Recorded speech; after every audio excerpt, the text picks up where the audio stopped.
दोस्तों, उद्घोष एकेडमी के ऑनलाइन प्लेटफॉर्म पे आपका स्वागत है। आज हम आप लोगों को लघुत्तम समापवर्तक, महत्तम समापवर्तक, उससे पहले हम आपको अपवर्त और अपवर्तक के बारे में बताना चाहेंगे, जिससे आप उसको आसानी से समझ आए। कई परीक्षाओं में ल स और म स निकालना आता है। बहुत लोग पहचान नहीं पाते हैं कि हमको ल स निकालना है कि म स निकालना है। आज हम ऐसे उसको बताने का प्रयास करेंगे जिससे आपको आसानी से समझ में आए कि किसी प्रश्न में ल स निकालना है या म स निकालना है। अंत तक जब तक हम बताएंगे, हम आशा करते हैं कि आपको पूरी तरह से समझ में आ जाए। सबसे पहले हम स्टार्ट करते हैं आपको अपवर्त के बारे में। अपवर्त, इसको अंग्रेजी में कहते हैं मल्टीपुल, और भी कहते हैं गुणक या गुणनफल, जो भी कहें। अपवर्त, किसी संख्या का अपवर्त, किसी संख्या का अपवर्त वे संख्याएं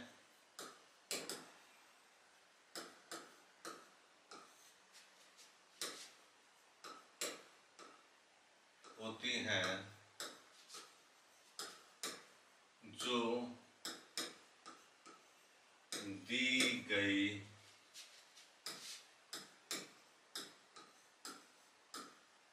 या उस संख्या से, दी गई संख्या से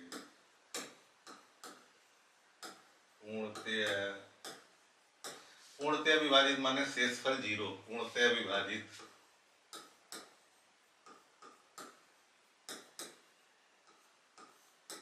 होती हैं या होती हैं, हो जाती हैं, जो भी है। किसी भी संख्या का अपवर्त वे संख्याएं होती हैं जो दी गई संख्या से पूर्णतः विभाजित, संख्या से विभाजित होती है।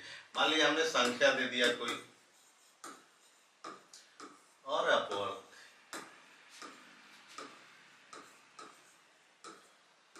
मान लीजिए कोई संख्या हमने दे दिया, सेलेक्ट किया 3 का अपवर्त क्या होगा? 3 का टेबल पढ़ते जाइए इनफाइनाइट टाइम तक।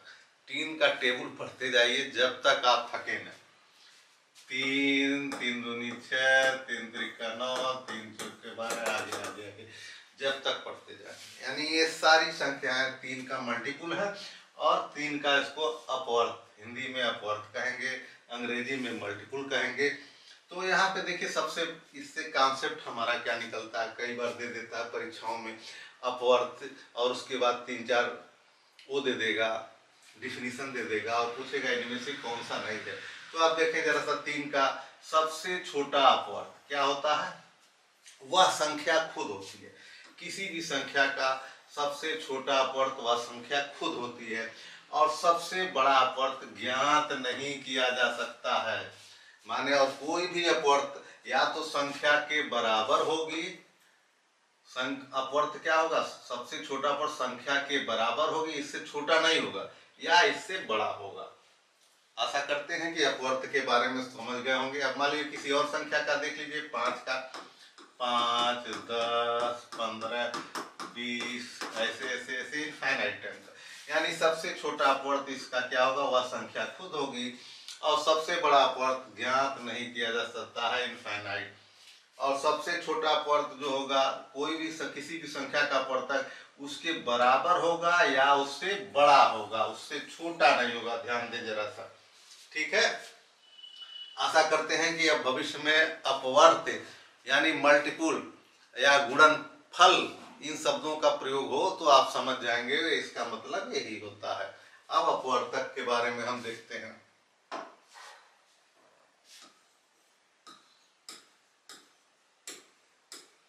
अपवर्तक, अपवर्तक को क्या कहते हैं? फैक्टर। बहुत पढ़े होंगे हम लोग, लेकिन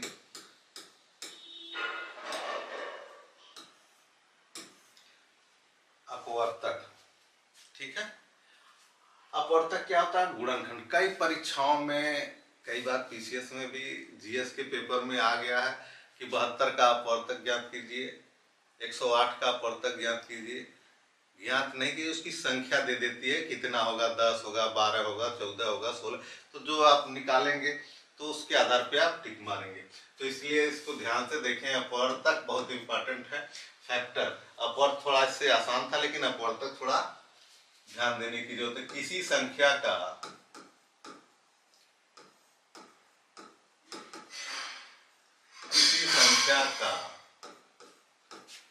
अपवर्तक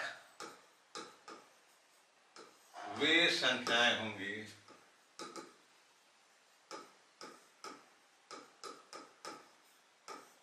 जो उस संख्या को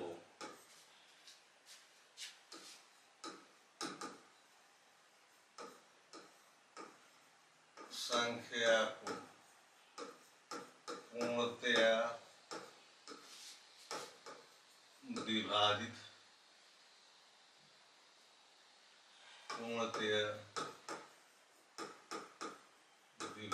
कर दे।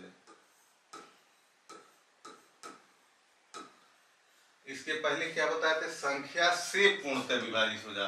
अपवर्त क्या था? संख्या से पूर्णतः विभाजित हो जाता था। अपवर्तक क्या? संख्या को पूर्णतः विभाजित करेगा अपवर्तक। तो मान लीजिए कोई संख्या हमने लिख दिया और अपवर्तक लिख दिया। किसी भी संख्या को ले लें, मान लीजिए हम 4 ले लेते हैं। 4 का किसी भी संख्या का सबसे छोटा अपवर्त एक निश्चित है। सबसे छोटा अपवर्त क्या होगा? 1 होगा। और सबसे बड़ा अपवर्त क्या होगा? 4। ये दो चीज तो हम आंख बंद करके लिख देंगे। किसी भी संख्या का सबसे छोटा अपवर्त क्या होगा? 1 होगा। और सबसे बड़ा अपवर्त क्या हुआ? संख्या खुद होगी। मतलब दो चीज आपने आइडेंटिफाई कर लिया कि किसी भी संख्या का सबसे छोटा अपवर्त 1 होता है और सबसे बड़ा अपवर्त वह संख्या खुद होती है। अब बीच में जिससे जिससे भाग देने पे 4 का शेषफल 0 आ जाए वो होगा 4। 4 है, इसको देखिए 2 से भाग देते हैं, 2 दूनी 4, यानी शेषफल 0। तो एक और इसका हो जाएगा अपवर्तक। इसी तरह से मान लीजिए हम 6 ले लेते हैं। 6 का क्या होगा? 1 सबसे छोटा अपवर्त और सबसे बड़ा अपवर्त यह संख्या खुद होगी। ये दो चीज तो हम लिख देंगे। और फिर 6 2 तिया 6, 2 से विभाजित होती है और 3 से विभाजित होती है। ठीक है। ये भी कई परीक्षाओं में पूछ देता 6 का अपवर्तक कितने होंगे? 1 2 3 4। ऑप्शन में 4 6 8 10 जो भी दिया रहेगा तो आप जिस जो सही होगा। मान लीजिए 72 का कई बार आया है, 72 और 108। तो जरा सा देख लें 72। 1 लिख देंगे। पहला सबसे छोटा अपवर्तक क्या होगा? 1 होगा। और सबसे बड़ा अपवर्तक क्या होगा? 72 होगा। ये दो चीजें तो आप आंख बंद करके लिखते हैं। बीच में देखिए किससे किससे भाग देने पे शेषफल 0 है। 2 से हम भाग देते हैं, 2 से कट जाएगा। 2 तिया 6 और 2 चौके 12, कट गया ना। 2 छक्का 12 और फिर 3 से भागे, 3 दूनी 6, 3 चौके 12, 3 से भी कट जा रहा है। यानी भाग देकर देख लें। 72 में 3 से भाग दे दें।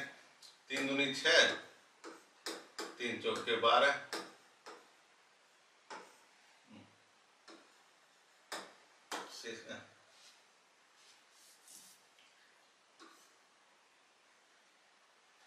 3 दूनी 6, 3 चौके 12। ठीक, 3 हो गया। 4 से कटे, 4 का नाम 4, 4 8 32, 4 से भी हो जा रहा है। अब फिर किससे होगा? 6। 6 देखिए 6 का नाम 6, 6 दूनी 12, 6 से भी हो जाएगा। 8 9 72 होता है, 8 हो जाएगा। 9 8 72 होता है, 9 हो जाएगा। इसके बाद कितना? 12 होगा। 12 12 12 चौका 36 12 48 12 7 12 6 72, 12 हो जाएगा। और क्या हो जाएगा? 18 दूनी 18 हो जाएगा। 18 हो जाएगा। और क्या हो जाएगा? 24 तिया 72 और फिर 36 हो जाएगा। तो कितने इसके अपवर्तक हो गए? 1 2 3 4 5 6 7 8 9 10 11 12, यानी 72 के अपवर्तकों की संख्या क्या हो जाएगी? 12। ऑप्शन में दे देगा 10 12 13 14। तो बहुत लोग एक ध्यान ही नहीं देते हैं, छूट जाता है। तो इसका ऑप्शन 12 आप टिक कर देंगे। ठीक है, आशा करते हैं कि अपवर्तक भी आप सीख गए होंगे। अपवर्तक कैसे ज्ञात किए, अपवर्तक मीन्स फैक्टर होता है, गुणनखंड। तो आशा करते हैं आप। अब इसके बाद हम आप लोगों को लघुत्तम समापवर्त के बारे में हम बताते हैं। लघुत्तम समापवर्त, इसको हम कहते हैं लीस्ट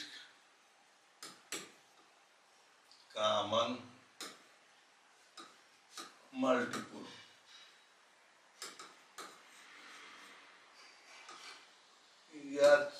LCM, ठीक है। और कुछ कहते हैं लॉसा कर सकते हैं हिंदी में शॉर्टकट में, जो भी शब्द आए। लिस्ट कॉमन मल्टीपल लस भी कहते हैं। कभी भी लस और मस दो, कम से कम एटलीस्ट दो संख्याएं होनी चाहिए। दो या दो से अधिक संख्याओं का लस और मस हम ज्ञात करते हैं। तो डिफिनीशन देखिए, दो या दो से अधिक, दो या दो से अधिक संख्याओं का लस, वह छोटी से छोटी संख्या,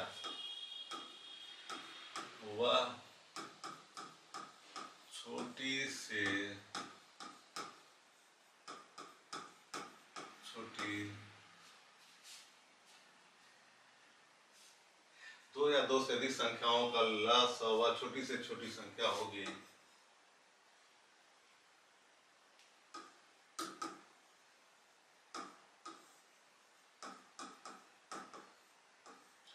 जो दी गई संख्याओं से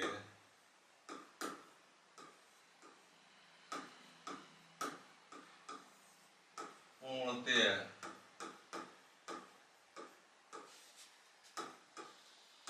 विभाजित हो।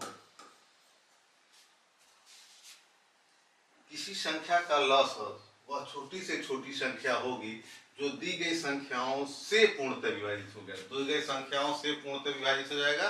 और छोटी से छोटी शब्दों को देखिए, जब छोटी से छोटी या कम से कम की बात हो तो हम लस ज्ञात करते हैं। दी गई संख्या से पूर्णतः विभाजित हो जाए तो हम क्या करें, लस निकालेंगे। जैसे हम किसी संख्या का लस निकाल लेते हैं, मान लीजिए 4। 4 को हम क्या करते हैं, 2, इसका गुणनखंड 2 गुणे 2। 6 को हम क्या कर सकते हैं, 2 गुणे 8 को हम क्या लिख सकते हैं, 2 गुणे 2 गुणे 3 संख्या हम लेते हैं, 2 ले सकते हैं एटलीस्ट। तो 4, 6 व 8 का लस ज्ञात करने के लिए सब फर्स्ट ऑफ ऑल हम देखते हैं कि जो संख्या तीनों में कॉमन हो, सब में कॉमन हो, माने 3 है यहाँ पे तो तीनों में कॉमन हो, तो सब में जो कॉमन होगा उसको पहले हम लिख लेते हैं 2। अब उसके बाद 2 में देखते हैं, दोनों में 2 उसके नीचे आ जाते हैं। मान लीजिए 4 संख्या है तो पहले चारों में देखेंगे जो सब में कॉमन होगा, उसके बाद तीनों में देखेंगे, फिर 2 में देखेंगे, फिर उसके बाद अलग अलग जो संख्याएं बचती हैं उसमें हम उसको लिख देते हैं। देखिए 2 में क्या, दोनों में क्या मन कमा, 2 1 2 1। उसके बाद जो दो अकेले के लिए बचेंगे उसका भी हम गुणा कर लेते हैं। अब कितना, 2 दूनी 4 दूनी 8, 8 त्रिक 24, 24। अब 4 6 8 का लस क्या हो गया, 24। अब देखिए दी गई संख्या से छोटी से छोटी संख्या होगी जो दी गई संख्याओं से पूर्णतः 4 6 24, 6 चौक 24, 8 3 24, माने 24 जो है इन तीनों संख्याओं से पूर्णतः विभाजित हो रहा है। यही सबसे छोटी संख्या होगी जो तीनों से विभाजित होगी। इसके अलावा आप कुछ भी लेकर के देख लीजिए, अगर आप लेना चाहते हैं 16 देख लीजिए, 16 ले लेंगे तो क्या होगा, 4 से विभाजित होगी, 8 से विभाजित होगी, 6 से नहीं विभाजित होगी 16। और कोई संख्या ले सकते हैं 12, 4 से विभाजित होगी, 6 से 8 से नहीं होगी। तो 24 ही वो सबसे छोटी संख्या होगी जो दी गई तीनों संख्याओं से पूर्णतः विभाजित होगी, यानी शेषफल 0 आएगा। किसी भी लसा को इस तरह से हम निकाल सकते हैं। अब हम इसके बाद आपको मसा के बारे में बताएंगे, फिर लास्ट में हम कॉन्सेप्ट के बारे में बताएंगे, जिससे आपको आसानी से पहचान सकेंगे। कठिन से कठिन, चाहे आप चपरासी का देना चाहें, चाहे आईएएस का देना चाहें, उसमें कोई भी आपको परेशानी नहीं होगी आइडेंटिफाई करने में कि आपको ल सा निकालना है कि म सा निकालना उस कॉन्सेप्ट के बाद। अब महत्तम समापवर्तक,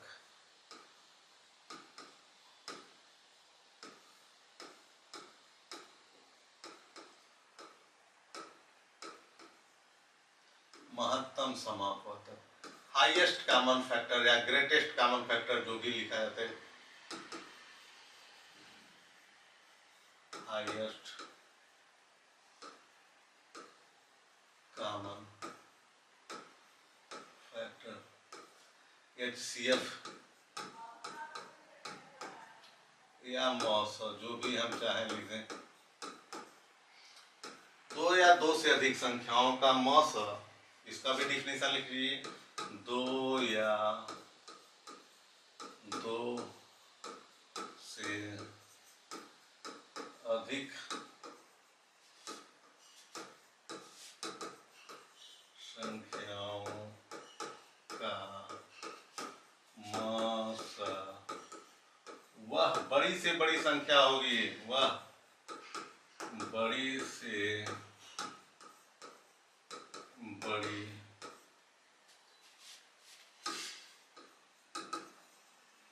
संख्या होगी जो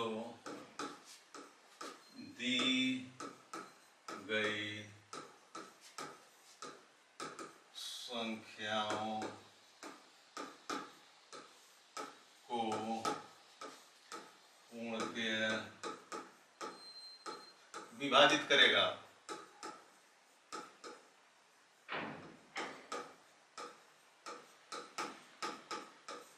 मतलब बड़ी से बड़ी संख्या होगी, बड़ी से बड़ी या अधिक से अधिक की बात करें तो म सा निकालेंगे। दी गई संख्या को पूर्णतः विभाजित करेगी। इसके पहले ल सा में क्या था, दी गई संख्या से पूर्णतः विभाजित हो जाता है। ये म सा क्या होगा, दी गई संख्या को पूर्णतः विभाजित करेगा। मान लीजिए कोई संख्या वही ले लेते हैं फिर से एक बार, और अपवर्तक समापवर्तक म से लिख लेते हैं। ठीक है, संख्या ले लेते हैं, म सा नहीं। मान लीजिए 4 ले लेते हैं, 4 का 2 गुणे 2 हो गया।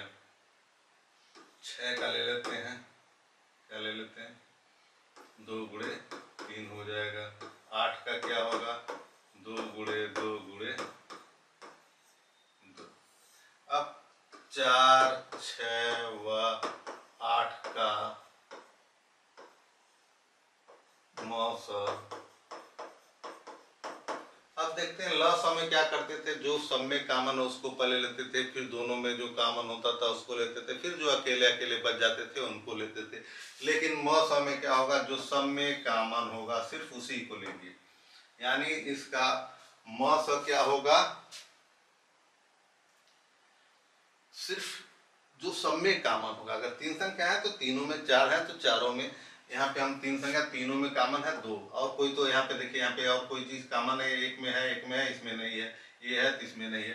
तो 2 सबसे बड़ी संख्या हो जाएगी जो दी गई संख्याओं को विभाजित करेगी। देखिए 2 सबसे बड़ी संख्या होगी, इससे बड़ी कोई संख्या नहीं होगी जो तीनों को विभाजित करे। देख लीजिए आप, अगर हम 2 से विभाजित करते हैं, 2 दूनी 4, 2 तिया 6, 2 चौके 8। अगर हम इसको और करते हैं, मान लीजिए 3 ले लेते हैं, 3 दूनी 6 खाली होगा। 4 ले लेते हैं, 4 दूनी 4 का नाम 4, 4 दूनी 8। 2 संख्या विभाजित सभी संख्याएं नहीं होंगी। तो यानी यही 2 सबसे बड़ी या तो 1 होगा, या तो 2 सबसे बड़ी संख्या होगी जो दी गई संख्याओं को पूर्णतः विभाजित करेगी। समझ गए? अब इसका कॉन्सेप्ट हम आपको बताने का प्रयास करते हैं, जिससे कोई भी क्वेश्चन किसी भी परीक्षा में आए आप उसको आसानी से आइडेंटिफाई कर सकते हैं कि ल सा निकालना है कि म सा निकालना है। देख लीजिए, ल स और म स।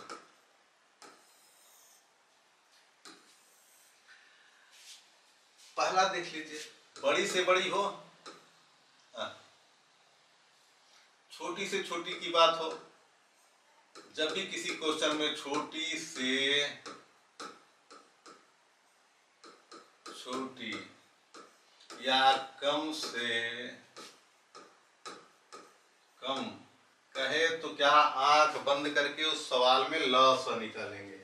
और इसमें क्या होगा, मान लीजिए बड़ी से बड़ी की बात कहे या अधिक से अधिक,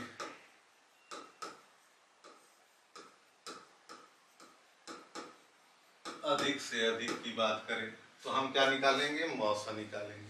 ये क्या होता है, गुणन फल होता है।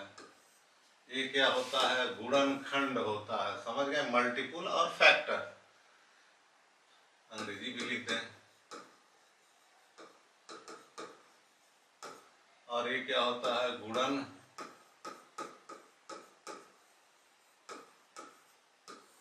यानी फैक्टर। और ये क्या होता है, दी गई संख्या से पूर्णतः विभाजित होती है। तीसरा लिख लीजिए, दी गई संख्या से। ल स क्या होता है, दी गई संख्या से पूर्णतः विभाजित। जहां भी कहे दी गई संख्या से पूर्णतः विभाजित प्रश्न में, तो वहां सीधे ल स लिखाएंगे। तीसरा इसमें देखिए, दी गई संख्या को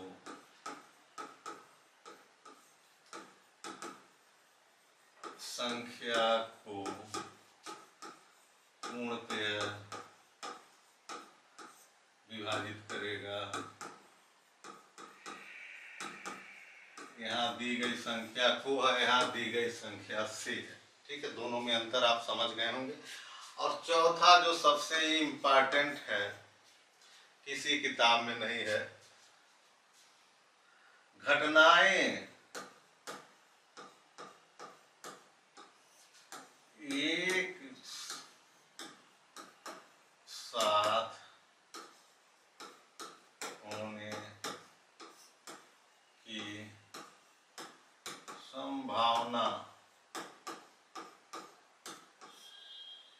जब भी घटनाएं एक साथ होने की संभावना है, तब तुरंत हम आंख बंद करके ल स ही ज्ञात करेंगे। अब घटनाएं एक साथ कैसे होंगी, इसको हम इधर जा समझा देते हैं। फिर जैसे कोई वृत्ताकार पथ है, इस पे 2, 3, 4, 2 से अधिक ही होने चाहिए, तभी हम ल स निकालेंगे। ए बी सी डी, मान लीजिए ए बी सी 3 साइकिल सवार हैं। इस वृत्ताकार मार्ग पे कोई मान लीजिए 20 मिनट में एक चक्कर करता है, कोई 25 मिनट में एक चक्कर करता है, कोई 30 मिनट में एक चक्कर करता है। अगर किसी समय पे सब एक साथ यहाँ से चलना प्रारंभ किए हैं, तो कितने समय बाद पुनः सब एक साथ तीनों यहाँ पे मिलेंगे, तो इसका ल स निकालेंगे। इसी प्रकार मान लीजिए 20 किलोमीटर प्रति घंटा हो, 25 किलोमीटर प्रति घंटा हो, 30 किलोमीटर प्रति घंटा हो, तो चाल बराबर दूरी बटे समय। चाल बराबर दूरी बटे समय। तो हम उसमें दूरी भी दिया रहेगा। जब इस टाइप का किलोमीटर प्रति घंटा रहेगा स्पीड, तो हमको कि दूरी डिस्टेंस भी ज्ञात रहेगी उस सवाल में। तो समय हम उससे निकाल लेंगे। समय बराबर क्या होगा, चाल इंटू दूरी। चाल इंटू दूरी। तो हम इससे सब किलो, अगर मान लीजिए 20 किलोमीटर प्रति घंटा दिया रहे और 25 किलोमीटर प्रति घंटा दिया रहे और 30 किलोमीटर प्रति घंटा दिया रहे, तब हम इससे क्या करेंगे, और डिस्टेंस मान लीजिए दिया रहे कि 100 मीटर मान लीजिए दिया रहे, तब इससे हम क्या करेंगे, समय आइडेंटिफाई कर लेंगे। उस समय का, तीनों का समय जो लगेगा, मान लीजिए ए बी सी तीनों का जो समय लगेगा, उस समय से हम उसको समय निकालेंगे चाल और दूरी रख करके, तो समय का हम लॉस निकालेंगे। तो इस तरह से अगर मान लीजिए सुबह 8 बजे एक साथ चलना शुरू किए तो कितने मिनट बाद या घंटे बाद पुनः एक साथ मिलेंगे, तो हम इसको लॉस निकाल करके इसमें जोड़ देंगे। ठीक है, तो हमारा आ जाएगा। या सिर्फ पूछे कितने देर बाद मिलेंगे तो सिर्फ समय निकाल करके बता देंगे, आइडेंटिफाई। इसके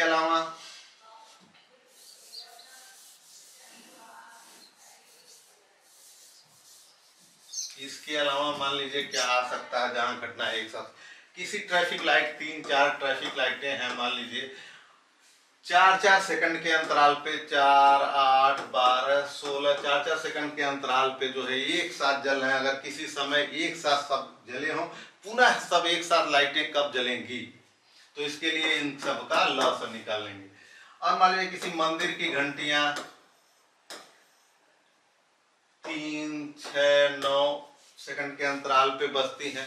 अगर किसी समय एक साथ सब सारी घंटियां बजी होंगी तो पुनः एक साथ इनकी पुनः बजने की संभावना कब होगी, तो इनका लॉस निकाल लेंगे। तो आशा करते हैं कि लॉस निकालने के लिए कोई भी क्वेश्चन हो आप समझ जाएंगे कि कहाँ लॉस हमको निकालना है। अब आपको हम मॉस कैसे निकाला जाएगा उसके बारे में बताते हैं।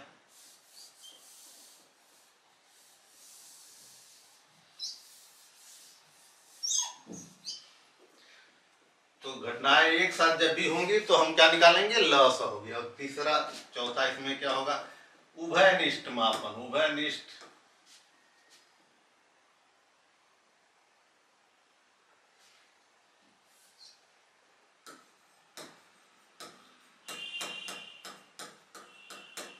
जब भी उभयनिष्ठ मापन की बात आए, इसका हिंदी बहुत कठिन है, उभयनिष्ठ मापन।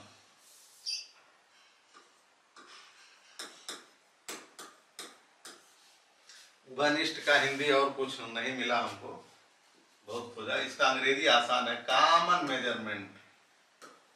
कॉमन हम लोग कहते हैं हमेशा, कॉमन।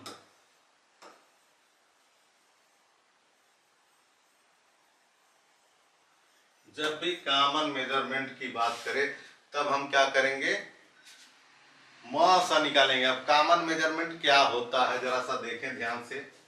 अगर हम मान लीजिए 3 बर्तन है, कोई भी 3-4 जो भी हो, 2 से कम ना हो। मान लीजिए इसमें 20 लीटर कोई लिक्विड है, इसमें 25 लीटर कोई लिक्विड है, इसमें 30 लीटर कोई लिक्विड है। हम इसको किस पैमाने से या किस माप से मापें कि सारा लिक्विड मप जाए और इसमें कोई भी अवशेष न बचे, तो हम इस केस में क्या निकालेंगे, 20, 25, 30 का मॉस ज्ञात करेंगे और उस मापन को ज्ञात करेंगे। तो इस टाइप के क्वेश्चनों में हम क्या निकालेंगे, मॉस निकालेंगे। अगर मान लीजिए कोई 3 अलग अलग लंबाइयों का कोई छड़ है, मान लीजिए 30 है, एक 45 है और एक 25 है, अलग अलग लंबाइयों का छड़, इसको किस माप के छड़ डंडा कुछ भी है, किस माप की लंबाई में इसको कट करें जिससे कि कोई भी वेस्टेज न हो जाए और सब बराबर बराबर कट जाए।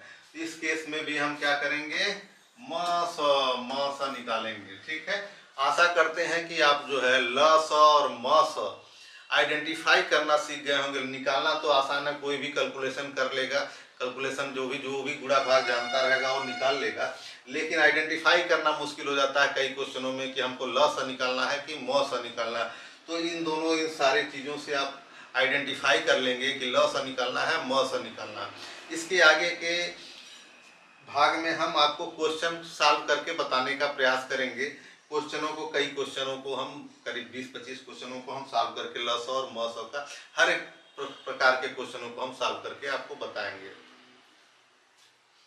ठीक है, इसके बाद हम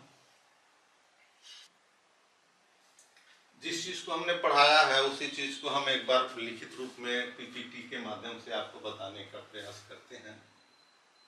सबसे पहले हमने जो अपवर्त बताया था, मल्टीपुल, किसी संख्या का अपवर्त यानी गुणज, मल्टीपुल वे संख्या जो संख्याएं से पूर्णतः विभाजित हो जाए। जैसे 3 का हो गया, सबसे छोटा वह संख्या खुद होगी और सबसे बड़ा ज्ञात नहीं किया जा सकता है। किसी भी अपवर्तकों की संख्या किसी सबसे अपवर्त निकालना, सबसे बड़ा अपवर्त हमने बताया था कि इनफाइनाइट होता है, निकालना मुश्किल होता है। अपवर्तक जो होता है इसके बराबर, 3 का अपवर्तक 3 से छोटा नहीं होगा, 3 के बराबर या इससे बड़ा होगा। और सारी चीजें तो हमने बताया ही है। इसी के बाद जो है हम अपवर्तक फैक्टर, किसी संख्या का अपवर्तक माने गुणनखंड वह संख्या होती है जो संख्या को पूर्णतः विभाजित कर दे। जैसे अपवर्तक हो गया 4 का क्या अपवर्तक हो गया, 1 खुद और 4 तो होगा ही, हमने भी बताया था कि 1 सारे संख्याओं का अपवर्तक होता है और वह संख्या खुद सारे अपवर्तक होती है किसी भी संख्या का। जैसे 12 का अपवर्तक क्या होगा, 1 2 3 4 5 6, 12 के अपवर्तकों की संख्या क्या होगी 6। मान लीजिए 12 का अपवर्तक कुछ दे 6 8 7 10, इसकी संख्याएं दिया रहे कौन सा इसकी अपवर्तकों की संख्या होगी, तो इसकी अपवर्तक 1 2 3 4 5 6, तो 6 होगी तो इस पे टिक मार देंगे। इसी तरह से 72 और 108 का भी आप जांच कर सकते हैं भाग देने पे। किसी भी संख्या का सबसे छोटा अपवर्तक क्या होगा, 1 होता है, और सबसे बड़ा अपवर्तक क्या होता है, वह संख्या खुद होती है। अपवर्तकों की संख्या, जहाँ अपवर्त की संख्या अनिश्चित होती थी, जहाँ उसी प्रकार अपवर्तक की संख्या निश्चित होती है। ये अपवर्तक की संख्या क्या होती है, निश्चित होती है, और जबकि अपवर्त की संख्या अनिश्चित होती है, इनफाइनाइट होती है। अब देखिए लघुत्तम, 2 या 2 से अधिक संख्याओं का लसाअ वह छोटी सी संख्या होगी जो प्रत्येक दी गई संख्या से पूर्णतः विभाजित हो जाए। ठीक है, इसको हमने अभी बताया था किस प्रकार हो जाएगा। महत्तम समअपवर्तक क्या होगा, 2 या 2 से अधिक संख्याओं का मसाअ वह बड़ी से बड़ी संख्या होगी जो प्रत्येक दी गई संख्या को पूर्णतः विभाजित कर दे। अभी हमने बताया था आपको, यहाँ पे देखिए इन्होंने टाइप बाबू ने थोड़ा सा मिस्टेक कर दिया है, इस प्रकार 2 हो गया, तो इसका यहाँ पे क्या हो जाएगा, यहाँ पे थोड़ा सा मिस्टेक है, तो 4 6 व 8 का मसाअ, ठीक है, 2 होगा। ठीक, ये मान लीजिए संख्या हो गई, ये भी संख्या है, ये क्या दी गई संख्या है, ताकि आप आइडेंटिफाई करें क्या है। ठीक है, तो आप लसाअ मसाअ और इसके बाद जो कॉन्सेप्ट हमने बताया था वो भी देख लीजिए। हाँ देखिए, छोटी से छोटी हो तो क्या करेंगे, लसाअ निकालेंगे कि लसाअ क्या था, गुणनफल होता है दी गई संख्या से पूर्णतः विभाजित घटनाएं एक साथ होने की संभावना, ये सबसे इंपॉर्टेंट है। इसके पहले अभी हमने समझाया था कब कब घटनाएं एक साथ होंगी। इसी प्रकार मसाअ में बड़ी से बड़ी हो, गुणनखंड हो, दी गई संख्याओं को पूर्णतः विभाजित करता है। और उभयनिष्ठ मापन, मेजर कॉमन मेजरमेंट की जब भी बात हो तो क्या लगाएंगे, मसाअ कॉमन मेजरमेंट, और लिक्विड वाला हमने बताया था और छड़ वाला हमने बताया था। इसमें क्या ट्रैफिक वाला बताया था और वृत्ताकार पथ पे बताया था, घंटियां बताए थे, और भी कई उदाहरण हो सकते हैं जो भी आप आएगा। तो आप लसाअ और मसाअ बहुत इंपॉर्टेंट चैप्टर, इसके हर एक कंपटीशन में 2 से अधिक ही क्वेश्चन आते हैं, इसलिए इसके 2-3 फार्मूले हैं। देखिए, पहली संख्या गुणे दूसरी संख्या बराबर लसाअ गुणे मसाअ, इस पे कई क्वेश्चन बनते हैं, इसको हम आपको बताने का प्रयास करेंगे अगले भाग में। भिन्नों का लसाअ क्या होता है, अंश का, न्यूमरेटर का लसाअ अपन डिनोमिनेटर का मसाअ। भिन्नों का मसाअ क्या होगा, अंशों का मसाअ अपन हरों का लसाअ। ठीक, अंश माने न्यूमरेटर, हर माने डिनोमिनेटर। आशा करते हैं कि आप जो है आइडेंटिफाई कर लेंगे और सवालों को गुणा भाग करके लगा सकते हैं। धन्यवाद।